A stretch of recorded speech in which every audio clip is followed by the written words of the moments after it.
큰 냄비에 개구리를 넣고 개구리가 감지할 수 없을 정도로 온도를 이렇게 높여가는 실험은 시사하는 바가 매우 큽니다.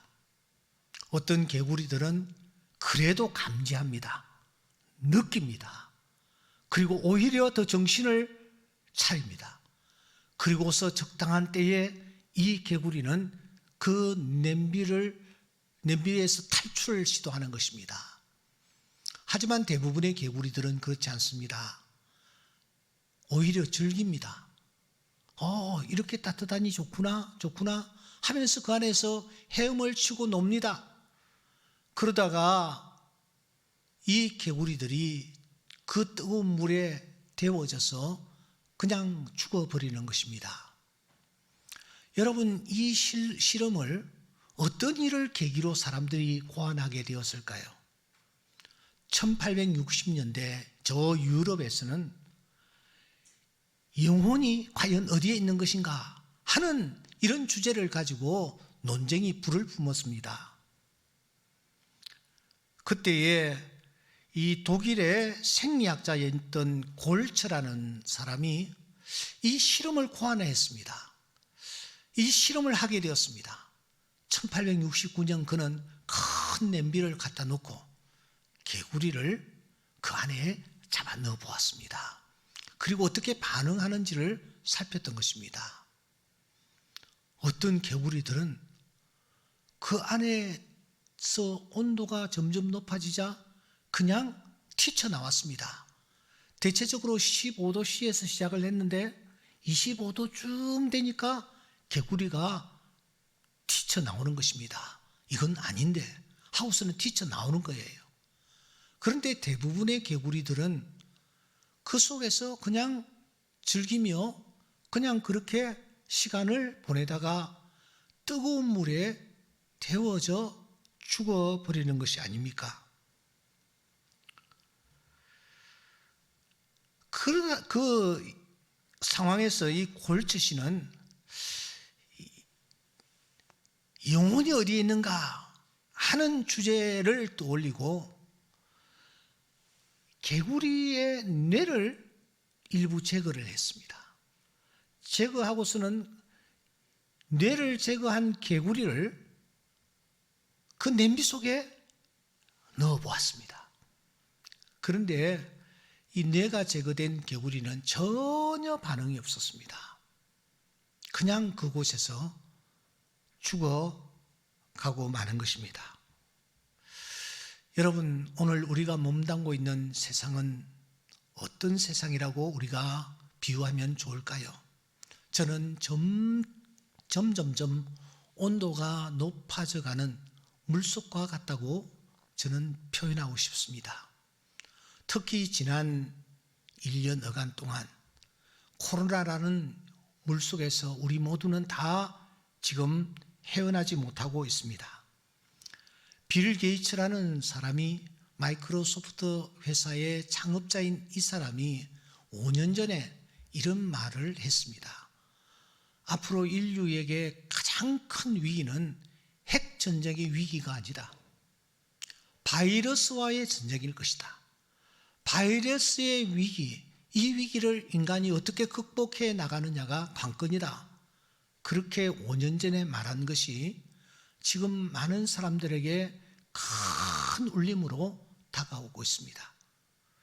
우리는 바이러스와의 전쟁에서 지금 사투를 벌이고 있습니다.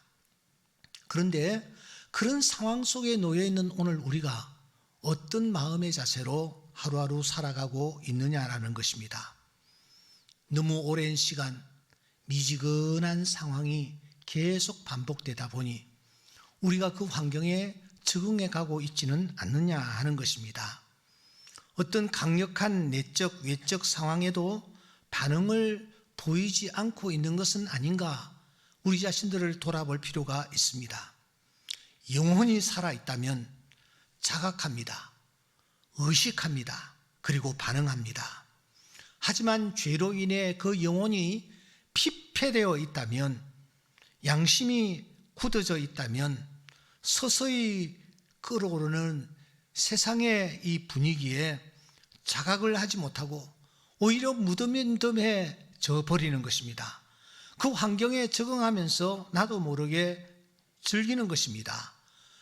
결과가 어떻게 될지를 우리가 내다보지를 못한 채 반응이 전혀 없는 것입니다. 이것은 내 주변에서 일어나고 있는 작은 일일 뿐이다 라고 자위하면서 말입니다. 여러분, 오늘 우리가 몸담고 있는 세상을 어떻게 묘사하면 가장 적절할까요? 저는 46편 2절 말씀이라고 생각합니다. 땅이 변한다. 산이 흔들린다. 바다 가운데 빠진다. 더 나아가 바닷물이 솟아난다. 뛰논다. 그것이 넘침으로 산이 흔들린다. 6절 말씀에 보시면 문나라가 떠들며 왕국이 흔들린다라는 말씀까지 이어지고 있습니다. 여기에 땅과 산과 바다는 도대체 무엇을 상징할까요? 오늘 우리가 몸담고 있는 세상을 총칭하고 있습니다. 그 세상이 어떠하단 말입니까? 땅이 변한답니다. 산이 흔들린답니다. 바다가 지금 가운데 물이 솟아나 그 솟아난 물 속으로 산이 흔들려 빠져들어가고 있습니다. 물론 은유적 표현들이죠. 하지만 단순히 자연재해만을 뜻하는 것일까요? 무엇보다도 이스라엘은 이런 일들이 일어나지 아니하는 지형입니다. 그런데 산이 흔들립니다. 바다에 빠져버립니다. 상상할 수 없는 일들이 주변에서 일어나고 있는 것입니다. 때문에 케임브리지 대학을 졸업하고 현재 비손 신학대학원의 교수로 재직 중인 앨런 로스 박사는 이 46편을 놓고 이렇게 말하고 있습니다. 이 묘사는 국가적인 재난일 뿐만 아니라 온 세상의 혼돈을 가리키고 있다. 문나라, 세계라는 단어가 우리의 눈에 들어오지 않습니까? 한 나라가 아니라 온 지구촌에 이 재난과 혼돈이 휩쓸고 있다는 것입니다. 여러분, 그 이유가 무엇일까요? 도대체 그 원인이 무엇일까요? 이런 재난이 온 지구촌을 강타하고 있는 것은 어떤 이유 때문일까요? 오늘 8절 말씀해 보시면 그가 땅을 황무지로 만드셨다. 하나님과 관계가 있다라고 시인은 노래하고 있습니다. 왜 하나님께서 땅을 황무지로 만드셨을까요? 왜 하나님께서 땅을 흔들리게 만드셨을까요? 왜 산이 바다에 빠뜨려지는 그런 상황을 우리로 하여금 목도하게 하실까요? 바로 10절 말씀입니다. 너희는 가만히 있어 내가 하나님 됨을 알지어다. 내가 온 나라 중에서 높임을 받으리라. 내가 세계 중에서 높임을 받으리라. 이 말씀의 뜻이 무엇입니까? 사랑하는 여러분, 하나님을 하나님으로 인정하지 아니하고 하나님을 하나님으로 높이지 않기 때문이라는 것입니다. 결국 그 원인이 우리 인간에게 있다라고 말씀합니다. 하나님은 오늘 우리를 향하여 소원을 가지고 계십니다. 하나님의 바람, 하나님의 소원이 과연 무엇일까요? 내가 하나님 됨을 알지어다. 내가 문나라 중에서 높임을 받으리라. 내가 온 세계 중에서 높임을 받으리라. 이 말씀의 뜻이 무엇입니까? 높임을 받으셔야 할 하나님을 하나님의 자리에서 끌어내렸다라는 것입니다. 하나님이 앉으셔야 할 자리에 엉뚱한 것을 갖다 앉히고 그것을 숭배하며 그것을 경배하는 일들이 오늘 우리 주변에서 일어나고 있다라는 것입니까? 여러분, 그게 도대체 무엇입니까? 제일 첫째, 부끄러움이 하나님이 되어 있습니다. 부끄러움을 하나님으로 섬기고 있습니다. 빌립보서 3장 19절 말씀해 보시면 그들의 마침은 멸망이요 그들의 신은 배요 그 영광은 그들의 부끄러움에 있고, 여기에 신이라는 단어와 배라는 단어와 영광이라는 단어와 부끄러움이라는 단어가 한 행에 서 있는 것을 볼 수가 있습니다. 신이 무엇이냐? 부끄러움 자체라는 것입니다. 말세의 중요한 특징 중에 하나가 부끄러움을 부끄러움으로 알지 못하고 행하는 일들입니다. 부끄러움을 모릅니다. 이유가 무엇일까요? 옳고 그름, 사실과 거짓을 구분하려 하지 않기 때문입니다. 거짓을 거짓이라고 인정하지 않고 날조를 기만이 아니라 오히려 새로운 사실을 창조하는 실천으로 강변하고 있기 때문입니다. 판단의 기준은 무엇입니까? 내가 옳으냐, 내가 그러냐가 아니라 내가 좋으냐, 내가 싫으냐가 판단의 기준이 되어버렸습니다. 그래서 그들의 신은 부끄러움이 되어버린 것입니다. 눈 하나 깜빡하지 않냐고 부끄러움을 부끄러운 줄 모르고 살아가는 것입니다. 부끄러움이 하나님이 되어 있기 때문입니다. 둘째, 재물이 하나님이 되어 있습니다. 한 사람이 두 주인을 섬기지 못한다. 하나님과 재물을 겸하여 섬기지 못한다. 돈을 사랑함이 악의 뿌리가 된다. 세 번째, 쾌락이 하나님이 되어 있습니다. 말세의 사람들이 쾌락 사랑하기를 하나님 사랑하는 보다 더하게 될 것이다. 이렇게 부끄러움을 모르는 것, 그리고 재물, 그리고 쾌락이 하나님의 자리에 앉아 있습니다. 하나님을 저쪽으로 밀어버렸습니다. 그래서 하나님은 오늘 또 단식하는 것입니다. 하늘을 향하여, 땅을 향하여 단식하시는 것입니다. 하늘이여 들으라, 땅이여 귀를 기울이라. 여호와께서 말씀하시기를 내가 자식을 양육하였거늘 그들이 나를 거역하였도다. 땅을 향하여, 하나님을 향하여 하나님이 오늘 또 단식하시는 것입니다. 이 하나님의 간절한 소원이 무엇인지 아십니까? 주가 하나님됨 알지어다. 하나님이 하나님됨을 온 백성들이 알고 인정하기를 하나님이 원하고 계시다라는 것입니다. 하나님께 올려야 할 영광, 하나님께 올려드려야 한다라는 것입니다. 너는 범사의 그를 인정하라. 그리하면 내 길을 지도하시리라. 사랑하는 여러분, 어떻게 하는 것이 주가 하나님됨을 인정하는 것일까요? 오늘 아침에 우리가 나누어야 할 중요한 메시지입니다. 우리가 어떻게 하는 것이 하나님이 하나님됨을 인정하는 모습일까요? 우리가 시편 46편을 새해에 받았습니다. 이 말씀은 고라 자손들의 시입니다. 하지만 이 고라 자손들은 다윗 시대에 성가대원으로 부름을 받은 자들입니다.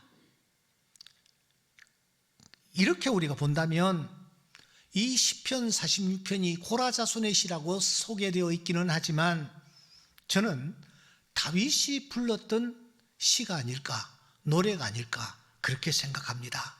다윗이 만든 이 노래, 이 시를 고라 자손들이 찬양대원이 되어서 하나님께 올려드렸다라는 것입니다. 저는 그렇게 확신합니다. 여러분, 그렇다면 이 다윗은 어떤 사람이었습니까? 그는 일생 동안 사망의 골짜기를 통과했던 사람입니다. 어린 시절에는 야생 동물들, 즉 곰과 사자와 사투를 벌리며 죽음의 골짜기를 통과했습니다. 소년 시절 이후에는 꽤 오랜 기간 동안 사울 왕의 칼날을 피하여 도망쳤던 사람이 바로 이 다윗입니다. 왕이 되어서는 주변의 수많은 나라들과 전쟁을 벌이면서 죽음의 고비들을 얼마나 많이 넘겼는지 모릅니다. 그런데 그때마다 이 다윗이 확신하는 것 하나 있었습니다. 그것은 주가 하나님이시라는 것입니다. 주님이 내 편이시다. 주가 나의 하나님이시다. 주님 나의 선한 목자가 되신다. 주는 나의 도움이시다. 주는 나의 능력이시다. 주는 나의 오른손이시다. 그는 18편 1절 이하에서 고백합니다. 주는 나의 반석이시다. 나의 요새시다, 나를 건지시는 이시다, 나의 하나님이시다, 나의 바위시다, 나의 방패시다, 나의 구원의 뿌리시다, 나의 산성이시다. 그런 하나님을 향하여 이렇게 여러 방면으로 하나님이 어떤 분이신지를 고백합니다. 그런데 여러분, 이 모든 하나님에 대한 묘사를 총칭한다면 그게 도대체 무엇일까요? 그것은 하나님은 나의 피난처이시라는 것입니다. 하나님은 나의 피난처시다. 하나님이 나의 피난처이심을 그는 인정하는 삶을 살았습니다. 그래서 이 시편 46편의 골격 뼈대는 1절과 7절과 11절입니다. 이 세 구절에서 무엇을 노래하고 있습니까? 1절을 주목하십시오. 하나님은 우리의 피난처시요 힘이시니 환난 날에 만날 큰 도움이시라. 7절을 주목하십시오. 만군의 여호와께서 우리와 함께 하시니 야곱의 하나님은 우리의 피난처시로다. 11절에 다시 한번 그는 고백합니다. 야곱의 하나님은 우리의 피난처시로다. 할렐루야. 사랑하는 여러분, 우리 예배당에 보시면은 저 뒤쪽으로 기둥이 3개가 놓여 있습니다. 이 3개가 건물을 신축할 때 보니까 이 건물 전체를 의거하는 중심 뼈대, 중심 기둥이더라고요. 마찬가지입니다. 이 46편을 구성하고 있는 뼈대가 1절과 7절과 11절입니다. 그 1절의 고백이 하나님은 나의 피난처시다. 7절의 고백이 하나님은 나의 피난처시다. 11절의 고백이 하나님은 나의 피난처시라는 것입니다. 그래서 이 시편 46편에 유일하게 알라못이라는 단어가 등장하는 것입니다.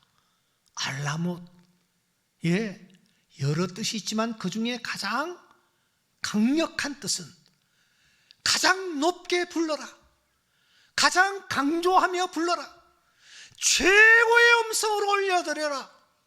시편 150편 가운데서 유일하게 46편에 알라못이라는 단어가 등장하는 것입니다. 하나님을 높이되 가장 높여 크게 최선을 다해 온 힘을 다해 목소리를 높여 이 시편 46편을 노래하라. 하나님은 나의 피난처가 되신다. 야곱의 하나님은 나의 피난처가 되신다. 야곱의 하나님은 우리의 피난처가 되신다. 이 사실을 온 세상에 선포하라는 것입니다. 그러면 사랑하는 여러분, 이렇게 입술만으로 알라못으로 고백만 하면은 그 하나님이 나의 피난처가 되실까요? 하나님을 향하여 높이기만 하면 하나님은 나의 피난처가 되실까요? 성경을 살피면 피난처와 똑같은 의미로 쓰여지는 단어가 하나 있습니다. 여러분, 그게 어떤 단어인지 아십니까? 민수기 35장 13절 이하에 보시면 너희가 줄 성읍 중에 6을 도피성이 되게 하라. 14절 세 성읍은 요단 이쪽에 두고 세 성읍은 가나안 땅에 두어 도피성이 되게 하라. 이 6성읍은 이스라엘 자손과 타국인과 이스라엘 중에 거류하는 자의 도피성이 되리니 부지 중에 살인한 모든 자가 그리로 도피할 수 있으리라. 여기에 도피성이라는 단어가 들어오고 있습니다. 도피한다, 도피성. 바로 이 도피성이라는 단어가 우리가 나누는 피난처와 똑같은 의미입니다. 가나안 땅을 눈앞에 둔 이스라엘 백성들에게 하나님께서 하신 말씀이었습니다. 너희들이 토피성 6개를 지정을 해라. 요단강을 중심으로 동쪽으로 3개, 서쪽으로 3개, 이렇게 토피성을 정하여 그곳으로 피하는 자들은 누구든지 생명을 보존받게 되며 안전하게 거하는 이런 규례를 만들라라는 것입니다. 그런데 여러분, 이 토피성은 원래의 뜻이 피한다라는 것보다는 끌어들인다라는 의미를 더 강하게 가지고 있습니다. 그 성에 있는 사람이 끌어들이는 것입니다. 제사장이 지금 죄를 지어 문 앞에 있는 사람을 끌어들이는 것입니다. 토피성은 내가 피하면 그 안에 성에 있는 사람이 그를 끌어들이는 것입니다. 더 중요한 것은 이 토피성이 어디에 마련되어 있느냐? 요단강을 중심으로 서쪽에 3개, 동쪽에 3개가 마련되어 있다는 것입니다. 여러분, 서쪽은 이해가 됩니다. 왜냐하면 요단강 서쪽은 가나안 땅이요, 장차 택한 백성 이스라엘이 들어가서 살 땅입니다. 그 하나님의 백성들을 위하여 토피성이 마련된 것은 이해가 되는데, 요단강 동쪽에 3개를 마련해 놓으라고 하는 것입니다. 요단강 동쪽은 우리가 잘 아는 대로 가나안 땅이 아닙니다. 이방인들을 위한 땅입니다. 왜 이방인들을 위한 땅에도 토피성 3개를 마련하라고 했을까? 여기에 깊은 뜻이 있습니다. 고아든지 과부이든지 심지어 이방인들일지라도 누구든지 토피성으로 피하기만 하면 그곳에서 생명을 보장받을 수 있다는 것입니다. 장차 오실 토피성 대신 예수 그리스도, 그 예수께로 피하는 자는 누구든지 택한 이스라엘 백성들 뿐만 아니라 이방인들까지도 다 생명의 안전을 보장받으며 구원받을 수 있다는 것을 상징적으로 우리에게 보여주는 것입니다. 중요한 것은 무엇입니까? 그곳으로 달려가는 것입니다. 여호수아 20장 4절 말씀에 보시면 도피하는 자는 성읍에 들어가는 문 어귀에 서서 성읍의 장로들의 귀에 자기의 사건을 얘기해라, 그렇게 말하는 것입니다. 하나님을 믿는 하나님의 자녀들은 알라못으로 최고의 소리로 하나님이 하나님됨을 고백하는 것으로 끝나서는 되지 않습니다. 피난처, 도피성을 향해 달려가야 합니다. 그리고 그 도피성에 가서 안겨야 합니다. 열린 문 안으로 달려 들어가야 합니다. 이것이 진정으로 하나님이 피난처시요 하나님이 도피성임을 믿는 자들에게 나타나야 할 중요한 표징입니다. 도피성으로 달려가지 아니하면 그 사람의 고백, 그 사람의 믿음, 진정한 고백이 아니요 진정한 믿음이 아니라는 것입니다. 그러면 여러분, 우리가 도피성으로 달려간다 하는 것은 구체적으로 어떻게 하는 것일까요? 어떻게 하는 것이 도피성으로 달려가는 것일까요? 오늘날 도피성을 우리는 교회로 봅니다. 왜냐하면 교회는 그의 몸이기 때문입니다. 교회는 예수 그리스도이시기 때문입니다. 때문에 성경은 피로 값주고 사신 교회라고 말하는 것입니다. 그 교회를 도피성이라고 본다면 도피성되는 교회를 향하여 나오는 것일까요? 예, 1차적으로 우리가 그렇게 봐도 전혀 문제가 없습니다. 하지만 우리가 코로나로 인하여 근 1년 동안 주의 몸된 교회, 토피성인 이 예배당 안으로 달려오지 못하고 있습니다. 비대면이란 생소한 단어에 친숙해져 가고 있습니다. 하나님은 어디나 계십니다.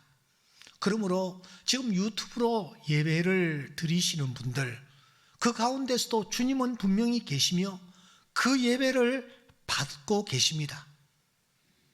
하지만 문제는 지금 예배 드리는 나의 모습과 나의 자세는 과연 어떠하냐 하는 것입니다. 여러분, 가정에서 지금 예배를 드리고 계십니다. 여러분들은 어떤 자세로 지금 예배를 드리고 계십니까? 여러분들의 복장은 도대체 어떠합니까? 어떤 장소에서 예배를 드리고 계십니까? 예배 드리는 지금 시간은 도대체 몇 시입니까? 성경 찬송이라도 여러분 앞에 놓여 있습니까? 세수는 하셨습니까? 누구와 함께 지금 예배를 드리고 있습니까?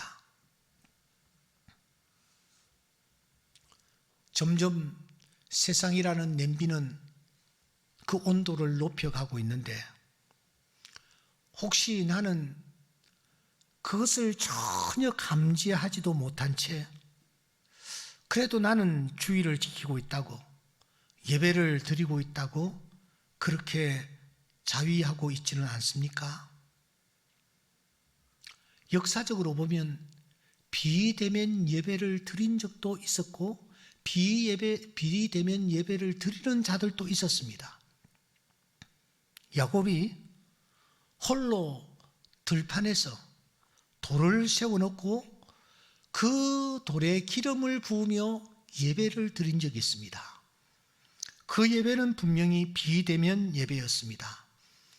하지만 야곱은 아침에 일찍 일어나 베개로 삼았던 돌을 가져다가 기둥으로 세우고 그 위에 기름을 붓고 하나님을 예배했습니다. 다윗이 굴 속에서 비대면 예배를 드린 적이 있습니다. 시편 142편에 보시면 다윗이 굴에 있을 때에 그는 이렇게 하나님 앞에 예배하며 기도합니다.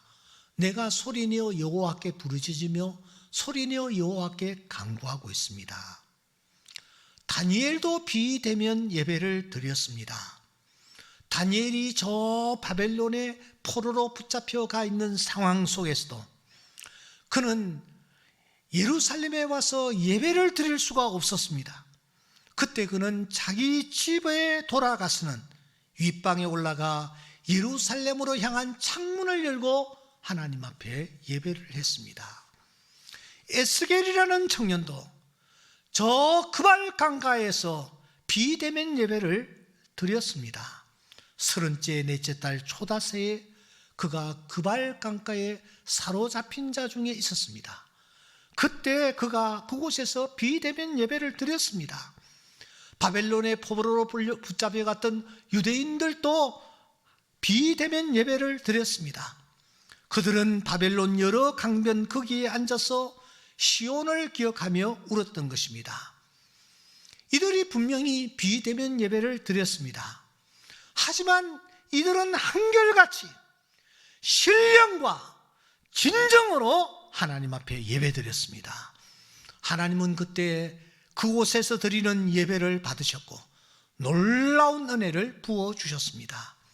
우리가 불가피하게 비대면 예배를 드리고 있지만 여기에 등장하고 있는 야곱처럼 다니엘처럼 에스겔처럼 우리가 정말 하나님 앞에 우리의 마음과 뜻과 정성을 다하여 하나님을 예배할 때에 하나님은 하늘 문을 열어주실 줄 믿습니다. 하나님은 그곳에서 드리는 예배를 기쁘게 받으시고 우리가 간구하는 기도의 음성에 귀를 기울여 주실 줄 믿습니다. 그러니까 도피성으로 달려간다라는 것은 장소적인 의미보다는 우리가 하나님 앞에 어떤 자세로 예배를 드리며 하나님 앞에 나아가느냐가 강건이라는 것을 우리에게 알려주는 것입니다. 우리 교회 한 초등학교 2학년 어린이가 교회는 나오지 못하고 주일마다 비대면 예배를 드리는데 그 예배 드리는 모습이 엄마가 볼 때 너무너무 마음에 와닿아서 잠깐 영상으로 하나 보내왔습니다. 또 하나는 나라가 정말 정말 힘들고 어려운 때에 우리가 에스더처럼 그래도 나라를 위하여 금식하며 기도해야 되지 않겠느냐 하는 한 초등학교 4학년 아이가 3일 동안 금식을 하고 예배에 참석한 모습을 여러분들에게 잠시 영상으로 좀 보여드리려고 합니다.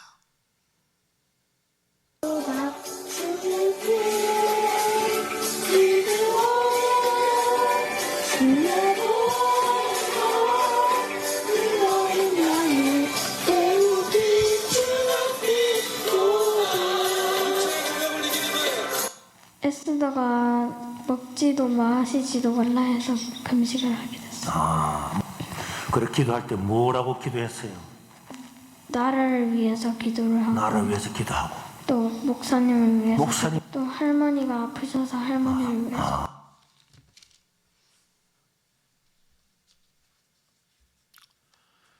하나님이 저런 모습을 정말 기쁘게 받으실 것이라고 생각합니다. 지난 주일 예배를 마치고 제가 제 방에 있는데 한 분이 꼭 저를 좀 만났으면 좋겠다 라고 요청을 해왔다길래 오시라고 했더니 헐레벌떡 달려오셨어요. 저를 바라보시면서 그냥 눈물부터 흘리며 이 예배를 드릴 수가 없고 교회에 나오지 못해서 너무너무 마음이 아파서 내가 하나님 앞에 목사님 얼굴 한번 볼 수 있도록 해주십시오. 그렇게 기도를 하고 부탁을 했더니 이렇게 목사님께 나올 수 있게 되었습니다 하면서 74세 된 이 할머니가 눈물을 글썽이며 주섬주섬 가방에서 여러 종류의 헌금들을 내놓았습니다. 송구 영신, 신년 감사, 성탄절, 그동안 드리지 못했던 11조 헌금, 지난 첫째 주일, 둘째 주일, 주일 헌금, 이렇게 7개인지 8개인지 성경헌금까지 이렇게 드리면서 목사님 기도 한번 해주십시오. 빨리 교회 문이 열렸으면 좋겠습니다. 이렇게 말씀하시곤 돌아가셨어요.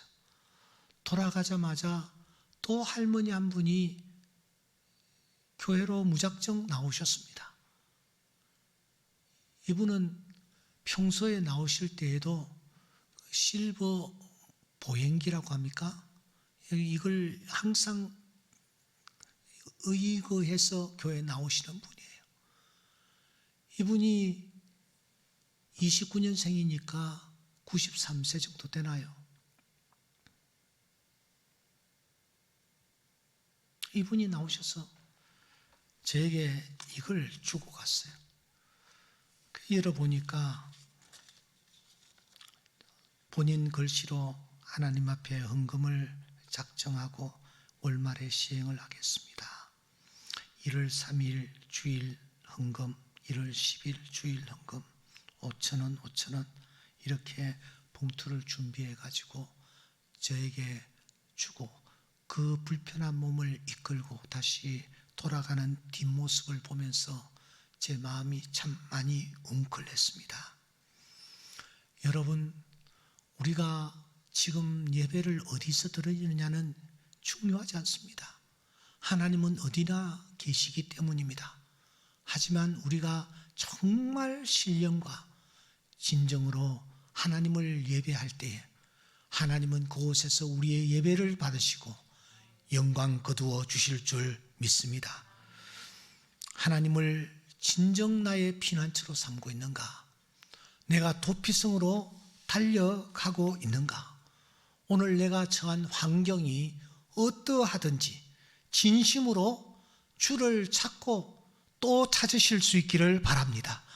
만일 마음을 다하고 뜻을 다하여 그를 찾으면 그를 만나리라고 말씀하고 있습니다. 다행스럽게도 다음 주일부터는 우리가 10% 대면 예배를 드리게 될 것입니다. 1부, 2부, 3부 그리고 4부 예배 시에 여러분들 하나님 앞에 나와 함께 예배하면서 신령과 진정으로 예배하십시다. 가정에서 예배를 계속 드려야 하시는 분들은 조금 전에 저 아이가 준비된 자세로 정갈한 복장으로 온 힘을 다하여 주의 보혈을 노래했던 그 아이의 모습과 같이 우리가 예배에 참여하면서 예배에 드리는 바로 그것이 우리가 도피성을 피하는 자의 모습이라고 저는 확신합니다. 우리 모두가 함께 이런 예배자가 되어서 하나님을 하나님으로 인정해 드리는 그런 나날들을 통하여 이 상황들이 속히 종식되어지고 우리 모두가 다 함께 주님 전에 나와 예배하는 그날이 속히 올 수 있도록 하나님께서 은혜를 베풀어 주실 수 있도록 주님께로 나아가는 우리 모두가 될 수 있기를 주의 이름으로 축원합니다.